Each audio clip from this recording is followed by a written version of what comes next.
حضرت ابو امامہ رضی اللہ تعالی عنہ روایت کرتے ہیں کہ رسول اللہ صلی اللہ علیہ وسلم نے فرمایا، علیکم بقیام اللیل فإنہ دأب الصالحین قبلکم وہو قربۃ لکم الی ربکم ومغفرۃ للسیئات ومنہاۃ عن الإثم۔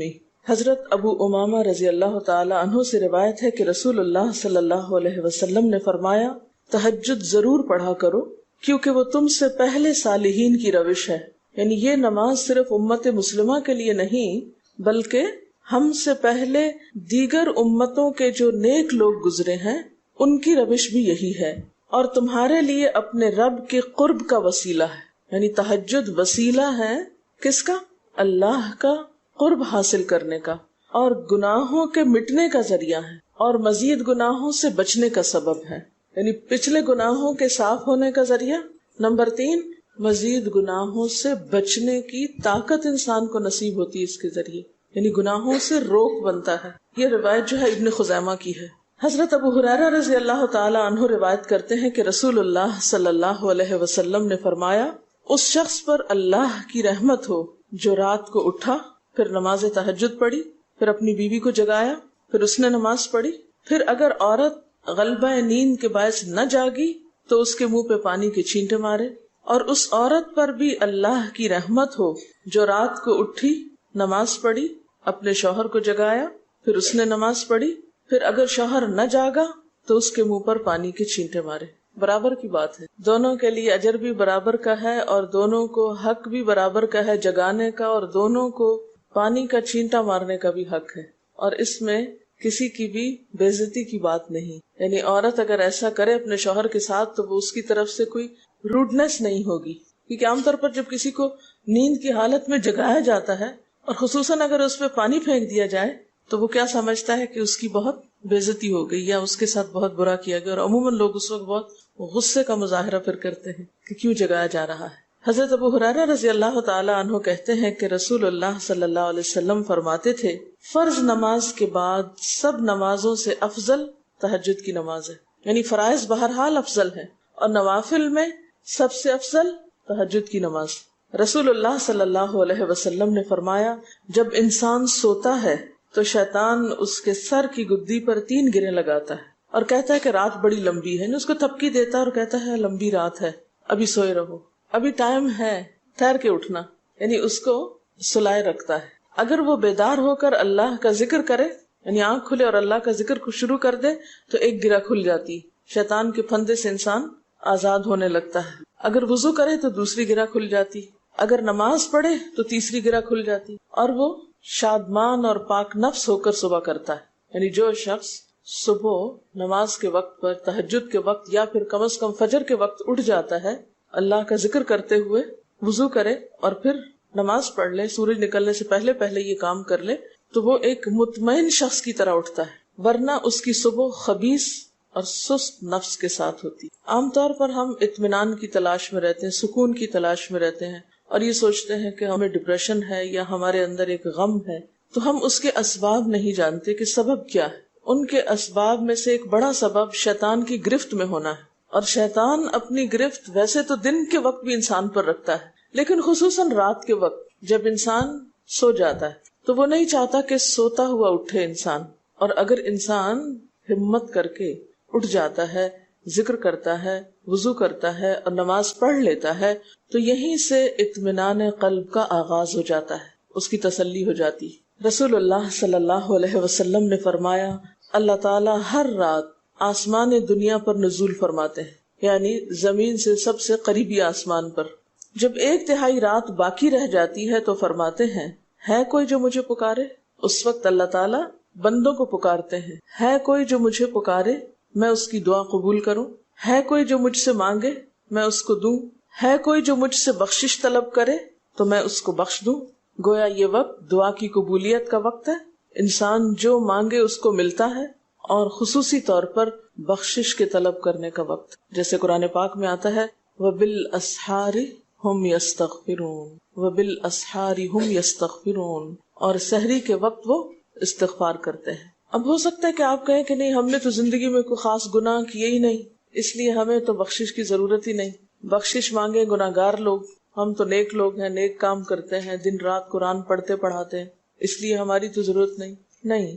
نبی صلی اللہ علیہ وسلم جن کے اگلے پچھلے سب قصور معاف کر دیے گئے تھے، وہ اتنا لمبا قیام کرتے تھے کہ ان کے قدم مبارک سوج جاتے تھے۔ حضرت مغیرہ فرماتے ہیں رسول اللہ صلی اللہ علیہ وسلم نے اتنا لمبا قیام کیا رات کو کہ آپ کے پاؤں سوج گئے۔ آپ سے سوال کیا گیا کہ آپ اتنی مشقت کیوں کرتے ہیں، اپنے آپ کو اتنا کیوں تھکاتے ہیں، حالانکہ آپ کے تو سارے گناہ معاف کر دیے گئے۔ آپ نے فرمایا کیا میں اللہ کا شکر گزار بندہ نہ بنوں؟ یعنی صرف گناہوں کی بخشش ہی نہیں بلکہ نعمتوں پر شکر بھی واجب ہے۔ جہاں ایک طرف گناہوں کی بخشش انسان کے لیے اللہ کے قرب کے راستے ہموار کرتی ہے، وہاں اللہ تعالیٰ کا شکر ادا کرنا بندے کو اللہ کا قرب عطا کرتا ہے۔ اچھا، اب پہلی سنت میں آپ کو بتاؤں گی کہ اگر آپ تہجد کے وقت اٹھے ہیں تو سب سے پہلے آپ کیا پڑھیں گے۔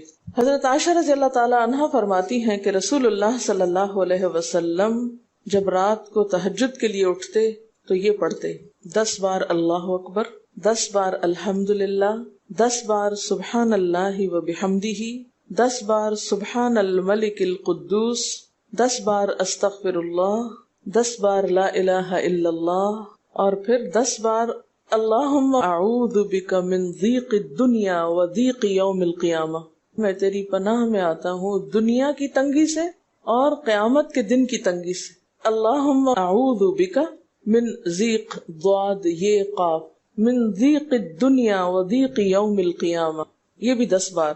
اور پھر فرماتے اللہم اغفر لی واہدنی وارزقنی وعافنی، پھر وضو کرتے اور تہجد شروع کرتے، یعنی یہ بھی وضو سے پہلے آپ پڑھ لیتے تھے۔ تو آپ کیا کر سکتے ہیں، جیسے آنکھ کھلی یا بستر پر لیٹے ہیں تو بعض اوقات ایسا ہوتا ہے نا کہ انسان سوچتا ہے اچھا ایک سائڈ پہ سو کے اتنے تھکے ہوئے ہوتے ہیں کہ آپ ایک دم نہیں اٹھ پاتے۔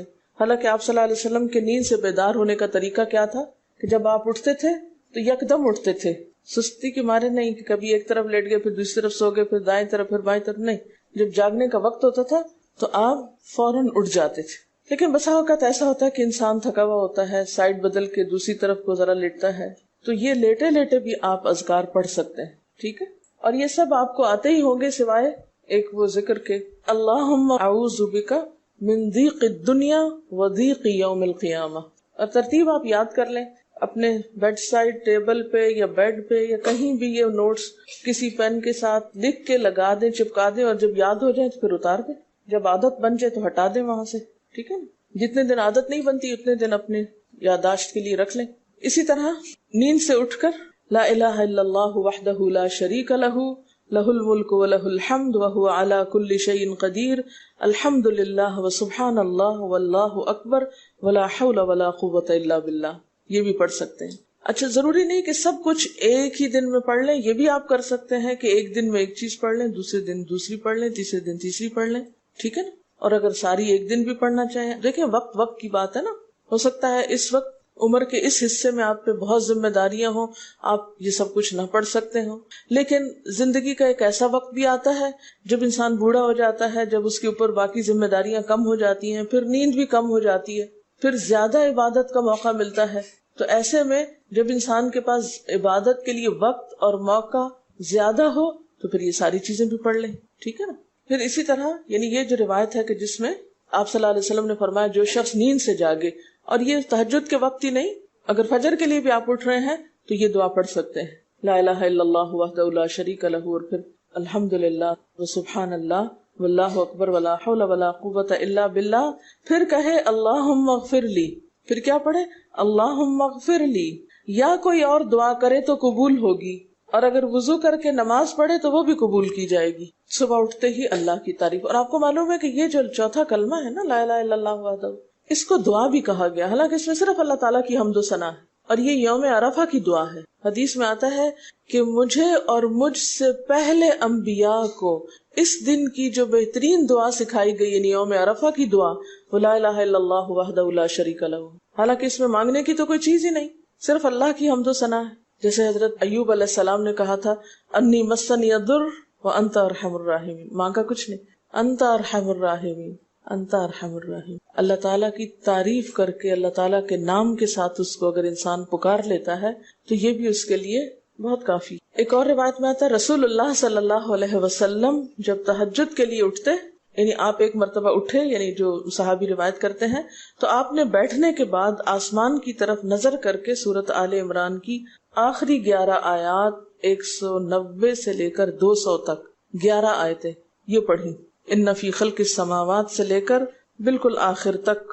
یعنی ضروری نہیں کہ کھڑے ہو کر آپ آسمان کی طرف دیکھیں، آپ اٹھے ہیں، چارپائی پہ بیٹھے ہوئے ہیں، ابھی وضو کے لیے نہیں گئے، بیٹھ کے آسمان کی طرف دیکھ کے پڑھ کے پھر اٹھ سکتے ہیں. اب اس میں آپ دیکھیں نا کہ انسانی نفس کی بھی ایک رعایت ہو جاتی ہے. لیٹے لیٹے آپ نے ایک ذکر پڑھ لیا، بیٹھ کے آپ نے دوسرا پڑھ لیا، پھر آپ وضو کو چلے گئے، تو اس میں وہ جو ایک طبیعت کی کسل مندی ہوتی ہے وہ بھی ساتھ ساتھ اللہ کے ذکر سے دور ہوتی جاتی ہے، اور ایک سٹیپ کے بعد دوسرا سٹیپ لینا بھی آسان ہو جاتا ہے. اچھا، اس میں آپ دیکھیں حکمت کیا ہے کہ آپ صلی اللہ علیہ وسلم نے کیا فرمایا کہ آسمان کی طرف دیکھ کے پڑھا جائے تاکہ اچھی طرح آنکھیں کھل جائیں.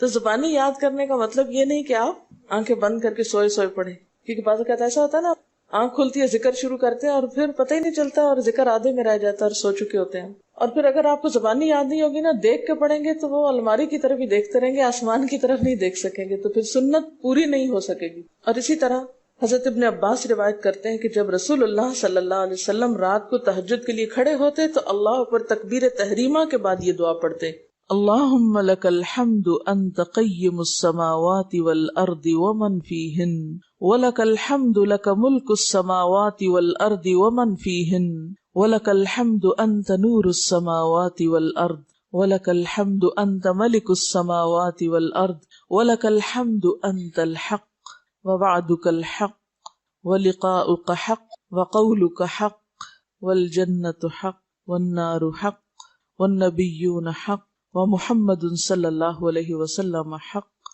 والساعة حق اللهم لك اسلمت وبك آمنت وعليك توكلت وإليك أنبت وبك خاصمت وإليك حاكمت فاغفر لي ما قدمت وما أخرت وما أسررت وما أعلنت أنت المقدم وأنت المؤخر لا الہ الا انت. الہی تیرے ہی لیے ہے ساری تعریف، زمین و آسمان اور جو کچھ ان میں ہے سب کو تو ہی قائم رکھنے والا ہے. تیرے ہی لیے ہے ساری تعریف، زمین و آسمان اور جو کچھ ان میں ہے اس سب کی بادشاہی تیرے ہی لیے ہے. تیرے ہی لیے ہے ساری تعریف، تو ہی روشن کرنے والا ہے زمین و آسمان کو، تیرے ہی لیے ہے ساری تعریف. تو ہی بادشاہ ہے زمین و آسمان کا، تیرے ہی لیے ہے ساری تعریف. تو حق ہے، تیرا وعدہ حق ہے، تیری ملاقات حق ہے، تیرا کلام حق ہے، جنت حق ہے، جہنم حق ہے، تمام انبیاء حق ہیں اور محمد صلی اللہ علیہ وسلم حق ہیں، قیامت حق ہے. الہی میں تیرے سامنے جھک گیا، میں صرف تیرے ساتھ ایمان لایا، میں نے صرف تجھی پر بھروسہ کیا، میں نے صرف تیری طرف رجوع کیا، صرف تیری ہی مدد سے دشمنوں سے جھگڑتا ہوں، میں نے صرف تجھے ہی اپنا حاکم مانا. سو تو میرے اگلے پچھلے اور ظاہر و پوشیدہ اور جنہیں تو مجھ سے زیادہ جانتا ہے سارے کے سارے گناہ معاف کر دے. تو ہی آگے کرنے والا ہے، تو ہی پیچھے ڈالنے والا ہے، تیرے سوا کوئی سچا معبود نہیں ہے. یہ جو دعا استفتاح ہے تہجد کے وقت کی، یہ باہر نہیں نماز کے اندر پڑھنے کی دعا ہے. ہم دعا مانگتے ہیں اللہم اجعلنی لک ذکارا لک شکارا. ان دعاؤں کے پڑھے بغیر ذکار کیسے بن سکتے ہیں؟ ذکار کا صیغہ تو فعال کے اوپر ہے نا، بہت زیادہ ذکر کرنے والا. والذاکرین اللہ کثیرا والذاکرات. تو ذاکرات کیسے بن سکتے ہیں جب تک کہ یہ دعائیں زبانی نہ آتی ہوں اور اپنے وقت پر نہ پڑھی جاتی ہوں. ویسے بھی ذکر بہت اچھی چیز ہے، لیکن جو مسنون ذکر ہے اور جو نبی صلی اللہ علیہ وسلم کے طریقے کے مطابق ہے، جو اطمینان قلب اور خوشی اس وقت اس کام کو اس طریقے پہ کر کے نصیب ہوتی ہے، وہ اس کے علاوہ نہیں ہوتی. اگرچہ اس سے خوشی ہوتی ہے لیکن اس طرح کی نہیں نصیب ہوتی، اس طرح کا اطمینان نہیں ہوتا. آپ تجربہ کر کے دیکھ لیں، سنت کے مطابق زندگی گزارنا اور اپنی مرضی کے مطابق زندگی گزارنا، یہ دو مختلف لائف سٹائلز ہیں، دو مختلف طریقہ ہے زندگی ہیں. دونوں کا امپیکٹ فرق ہوتا ہے، اثرات فرق ہوتے ہیں. اور یہ نہیں کہ یہ کوئی بہت مشکل عمل ہے، بہت مشکل کوئی نہیں ہے، ہم کر سکتے ہیں. لیکن بات یہ ہے کہ ہم کرنے کی کوشش کریں، ارادہ تو کریں. پہلے تو آپ اپنے آپ سے یہ پوچھیں ارادہ بھی کیا کہ نہیں، کیونکہ اگر ارادہ ہو گیا نا تو کام بھی ہو جائے گا. مشکل یہ ہے کہ ہم جب کوئی ایسا کام سنتے تو پھر سوچتے نہیں ہمارا تو حالات اتنے کٹھن ہیں کہ یہ عمل ہمارے لیے نہیں. ویسے بھی نفل ہے، کوئی بات نہیں، نہ بھی ہو سکا تو کیا ہے، یہی کہہ کے ہم چھوڑ دیتے ہیں چیزوں کو کہ نہیں. لیکن میں سمجھتی ہوں کہ جو عمر آپ بچیوں کی خاص طور پر اس وقت اس عمر کو غنیمت سمجھے اور اس میں آپ نے جو کچھ اب یاد کر لیا، عادت ڈال لی، وہ اگلی زندگی میں شدید مصروفیت کے باوجود بالکل عادت ثانیہ ہو جائے گی، ایک روٹین ہو جائے گی اور آپ کو مشکل نہیں ہوگی. لیکن اگر اب نہیں عادتیں ڈالی، کل کو یا نئے سرے سے عادت ڈالنا بہت مشکل ہوگا. سنت مشکل نہیں ہے، صرف یہ ہے کہ ارادے، نیت اور پھر کوشش کی ضرورت ہے. کر لیں گے تو ہو بھی جائے گا، آخر کرنے والے کرتے ہیں. لیکن جب ہم پہلے ہی سے سوچ لیتے نہیں بڑا مشکل، وہ تو اللہ والے کرتے ہیں اور وہ تو نیک لوگوں کا کام ہے، ہم تو نہ اللہ والے ہیں اور نہ ہی نیک ہیں، تو کیوں نہیں ہے، ہو جائے. اب آپ صلی اللہ علیہ وسلم کے تہجد کی کیفیت کیا تھی؟ حضرت ابو ذر کہتے ہیں کہ رسول اللہ صلی اللہ علیہ وسلم نے تہجد میں اتنا قیام کیا کہ اس ایک آیت کو پڑھتے پڑھتے صبح کر دی. ایک آیت پڑھتے پڑھتے صبح کر دی. کون سی آیت تھی وہ؟ ان تعذبہم فانہم عبادک وان تغفر لہم فانک انت العزیز الحکیم. ایک آیت کو اتنی دفعہ پڑھا اور پڑھتے رہے اور پڑھتے رہے اور پڑھتے رہے، اسی میں صبح ہو گئی. تو طویل قیام جو ہے ضروری نہیں کہ وہ صرف کس وقت ہو، کوئی لمبی سورت پڑھ کے ہی، چھوٹی سورت بھی ہو سکتی ہے، لیکن روح کے ساتھ، شعور کے ساتھ اگر آپ دوہرا کے بھی پڑھیں. مثال کے طور پہ آپ نے کوئی سورت یاد کر لی ہے اور آپ پڑھنے کھڑے ہوئے ہیں اور آپ کو صحیح طرح آتی نہیں ہے، یا آتی ہے تو اتنی تیز نہیں آتی، بہت رٹی ہوئی نہیں ہے، تو کوئی بات نہیں، ایک آیت کو 2 دفعہ 3 دفعہ بھی آپ اس کو پڑھ سکتے ہیں اور اس طرح بھی پڑھ کے لمبا کر سکتے ہیں. یعنی طویل قیام صرف زیادہ قرات سے ہی نہیں، مختلف طریقوں سے ہو سکتا ہے. یہ آیت ہے سورۃ المائدہ کی 118 نمبر آیت ہے. اگر تو انہیں عذاب دے تو وہ تیرے بندے ہیں، اور اگر تو انہیں معاف کر دے تو یقیناً تو غالب اور حکمت والا ہے. حضرت حذیفہ رضی اللہ تعالی عنہ نے نبی صلی اللہ علیہ وسلم کو تہجد پڑھتے دیکھا. وہ کہتے ہیں سورۃ فاتحہ کے بعد آپ نے سورۃ بقرہ پڑھی، پھر رکوع کیا. آپ کا رکوع آپ کے قیام کی مانند تھا. ہماری تو کمر نہ ٹوٹ جائے. کر کے تو ذرا دیکھیں. میں نے زندگی میں پہلی دفعہ رمضان میں طویل رکوع اور سجدے کا موقع ملا. اس سے پہلے تو اس طرح کا سچ پوچھے کانسیپٹ بھی کوئی نہیں تھا، کیونکہ بہت سی چیزیں جب ہم پڑھتے ہیں تو ہم کہتے ہیں ہاں یہ نبی صلی اللہ علیہ وسلم کے لیے ہے، یہ تو آپ کی شان ہے اور آپ کا مقام ہے. ہم تو عام کمزور بندے ہیں. اصل میں ہم کمزور کیوں ہیں؟ اس لیے کہ ہم نے اپنی انرجیز بیکار باتوں میں بہت لگا رکھی، بیکار غم پالے ہوئے ہیں، بیکار مشغلے ہیں، بیکار گفتگویں ہیں. انرجی تو لگتی ہے نا. آپ فضول کی باتیں سوچیں تو کیا انرجی نہیں لگے گی؟ آپ لایانی چیزوں پہ کڑنا شروع کر دیں، کیا انرجی نہیں لگے گی؟ لگے گی. تو پھر آپ کے پاس کوئی تعمیری مثبت کام کرنے کے لیے نہ وقت ہے نہ انرجی ہے. پھر اس وقت تک آپ خالی ہو چکے ہوتے ہیں. رات کو دیر تک آپ اگر فضول گپ شپ کرتے رہے تو صبح اٹھے گا کون، اور پھر صبح پڑھے گا کون، اور اگر پڑھے بھی تو کیا پڑھے اس میں. کبھی آپ نے سوچا کہ احادیث کی یہ جو کتابیں ہیں یہ ساری کی ساری صرف آپ کی گفتگو نہیں، آپ کے عمل کا بھی احاطہ کیے ہوئے ہیں، اور ٹوٹل آپ کی گفتگو یہی ہے. اور اگر ہم اپنی گفتگو کو دیکھیں اور ہماری باتوں کی کوئی کتاب تیار ہو، نبی صلی اللہ علیہ وسلم کی عظمت کو پہچانے، ہم اپنی گفتگو کا جائزہ لیں. اگر ہماری گفتگو بھی ریکارڈ ہو کر لوگوں کے پاس جانے لگے، لوگوں تک پہنچنے لگے، ہم عملی نمونہ کیوں نہیں لوگوں کے لیے؟ ہمیں دیکھ کر لوگوں کے عمل کیوں نہیں بدلتے؟ ہماری بات لوگوں پر اثر کیوں نہیں کرتی؟ کبھی سوچا ہم نے؟ صرف اپنی گفتگو کے آئینے میں ہی اپنے آپ کو پہچان لے کہ ہم کہاں ہیں، کون ہیں، کہاں کھڑے ہیں، لوگوں کے بیچ میں کیا باتیں کرتے ہیں، لوگوں کے پیٹھ پیچھے کیا باتیں کرتے ہیں، کہاں کس حال میں کیا کر رہے ہوتے ہیں. ہر شخص اپنے آپ کو خود پہچان سکتا ہے.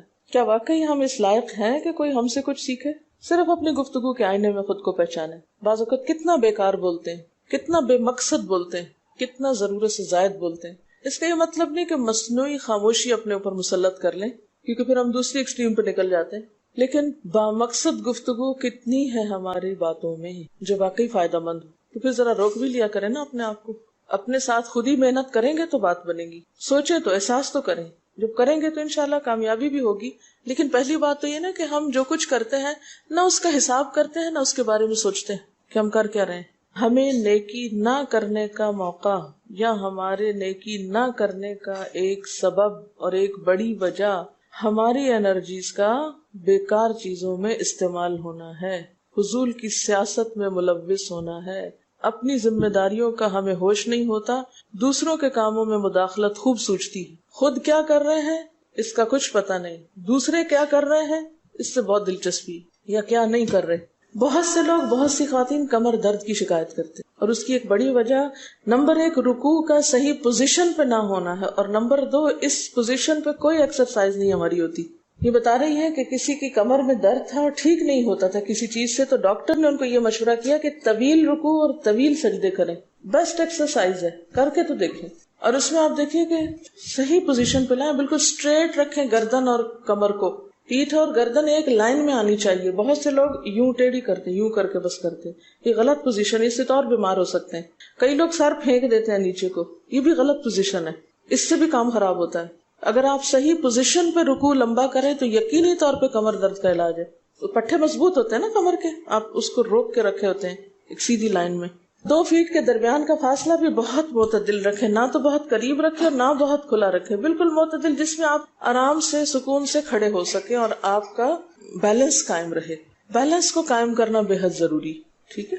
حضرت حذیفہ نے نبی صلی اللہ علیہ وسلم کو تہجد پڑھتے دیکھا، وہ کہتے ہیں کہ سورۃ فاتحہ کے بعد آپ نے سورۃ بقرہ پڑھی، پھر رکوع کیا، آپ کا رکوع آپ کے قیام کی مانند تھا، یعنی جتنا لمبا قیام تھا اسی طرح رکوع تھا، پھر آپ نے رکوع سے سر اٹھایا اور کھڑے ہو گئے، اور آپ کا قوما یعنی رکوع کے بعد اٹھنے کا وقت بھی کافی طویل تھا۔ ہم تو بعض اوقات اٹھ کے کھڑے نہیں ہوتے کہ نیچے چلے جاتے ہیں، تو وہ بھی طویل تھا۔ صرف 2 رکعتیں بھی آپ ایسی پڑھ لینا کافی، اگر عام دنوں میں نہ پڑھی جائے تو ویکینڈ پہ پڑھ لیں۔ ہمارا تو ویکینڈ پہ لمبا سونے کا پروگرام ہوتا ہے نا، تو چلے دوبارہ سو جائیں، لیکن ہفتے میں 1 دفعہ کر لیں، اگر روز نہیں بھی کر سکتے 2 دفعہ کر لیں، ٹوائس اے ویک کر لیں۔ پھر آپ کا سجدہ آپ کے قومے کی مانند تھا، یعنی جتنا آپ کھڑے ہوئے تھے اتنا آپ پھر سجدہ کیا۔ آپ دونوں سجدوں کے درمیان اپنے سجدے کی مانند بیٹھے تھے، یعنی 2 سجدوں کے بیچ میں بھی آپ اتنی دیر بیٹھے جتنی دیر آپ نے سجدہ کیا تھا۔ پس آپ نے 4 رکعتوں میں سورۃ بقرہ، آل عمران، نساء اور المائدہ پڑھی۔ ہمیں اگر خود نہیں بھی آتی اور کوئی پڑھانے والا اتنی لمبی 1 دفعہ بھی تراویح کوئی پڑھا دے یا کوئی نفل پڑھا دے تو ہم دوسری دفعہ اس کے پاس نہ پڑھیں۔ تقریباً 7.25 پارے بنتے ہیں، جس کو ایک منزل کہا جاتا ہے۔ ایک دن کے تہجد میں آپ نے اتنا پڑھا، اور یہ تو قرآن کی قرات تھی، لیکن بیچ کے وقفوں میں تسبیحات اور اللہ کی تعریف اور حمد و ثنا اور ذکر، یہ آپ پر بس تھا۔ یہ وہی کر سکتا ہے جس کو واقعی اللہ سے حقیقی محبت ہو، صرف دعوے کی حد تک نہیں۔ میں کہتی ہوں چلے روزانہ نہ صحیح، ہفتے میں 1 بار، ہفتے میں نہیں، مہینے میں 1 بار، مہینے میں نہیں تو سال میں، رمضان میں، کسی موقع پر کچھ تو اللہ سے تعلق آئے، کچھ تو قرب پائیں۔ ہر شخص کے بس میں نہیں کہ ہر روز ایسی عبادت کرے، کیونکہ اللہ کے رسول صلی اللہ علیہ وسلم کا بہرحال مقام کچھ اور تھا، لیکن کچھ شوق، کچھ حسرت، کچھ تو دل میں ہونا ہی چاہیے، کوئی نیت، کوئی ارادہ، کوئی عزم، اور پھر اس کے لیے کوشش۔ تو وقت بچے گا کچھ آپ کے پاس فالتو باتوں کے لیے، فضول چیزوں کے لیے، کچھ سوچنے کے لیے، ٹینشن کے لیے بچے گا کچھ؟ سب کچھ بھاگ جائے گا، کچھ بھی نہیں بچے گا، کیونکہ ان عبادی لیس لک علیہم سلطان، میرے بندے ان پہ اے شیطان تیرا کوئی زور نہیں چلتا، بس چلتا ہی نہیں ان پہ تیرا، سارا زور ہی ان پہ چلتا ہے جو فالتو ہوتے ہیں۔ فالتو ذہن جو ہوتا ہے وہ شیطان کا گھر ہوتا ہے۔ حضرت حذیفہ بیان کرتے ہیں کہ میں ایک رات آپ صلی اللہ علیہ وسلم کے ساتھ نفلی نماز میں شریک ہو گیا، آپ نے سورۃ بقرہ شروع کر دی، میں نے سوچا کہ آپ 100 آیات پڑھ کر رکوع میں چلے جائیں گے، مگر آپ پڑھتے گئے۔ میں نے خیال کیا کہ سورۃ بقرہ کو 2 رکعتوں میں پڑھیں گے، لیکن آپ پڑھتے رہے۔